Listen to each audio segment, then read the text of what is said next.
We want to talk a little bit about Kyle Kuzma today. He has spent the first 2 years of his career, remember, as the 27th pick out of Utah, a guy who several of the draft nicks that I followed were kind of skeptical on. He came out like gangbusters in that first summer league. Remember how fun that was? This like 6'9" Clay just flinging it all over the court.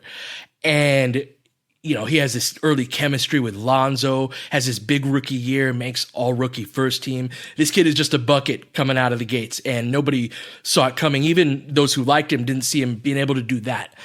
Then last year, he shows some really good chemistry with LeBron, but his jumper goes away, and he's still kind of miscast as this power forward, really gets pushed around in the paint.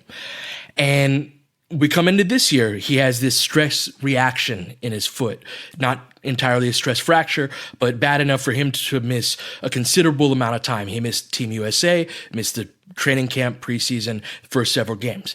He's been back for 3 games. I say all of that, Darius, to set the environment for Kuz in that he's now on this team that's playing for something and this team full of veterans. What have you seen from him? What have I seen from him? That's very open-ended. I talked for a while, so I wanted to. No, it's good. It's good that you talked a while because it's bad what I've seen from him. Most of it's been bad. Give me a specific. Give me something specific that's like, this is important and it needs to be addressed in order for things to go the way we want them to go.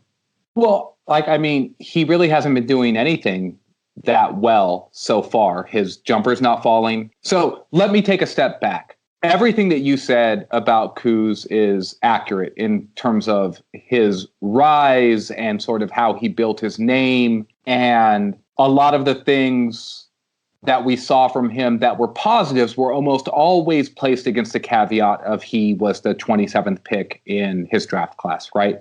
And there was always this sense about him that he was outperforming his draft class. By the time you get to year 3, I don't think your draft class matters as much anymore when observers have a sense of sort of what you're capable of and what your potential trajectory is.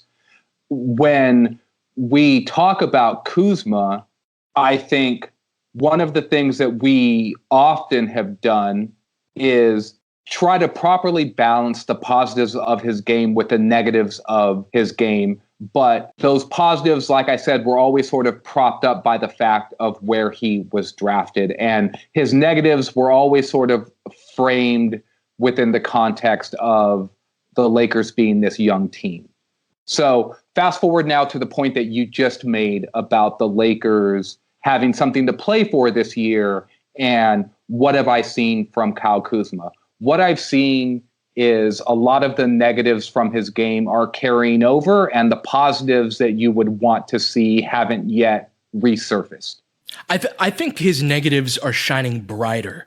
They've always been there. They've always been the same things. It's just he's around like really good players who are veterans who make those mistakes less often. So he sticks out more like a sore thumb now for doing the same things he's always done. Well, it's very similar to the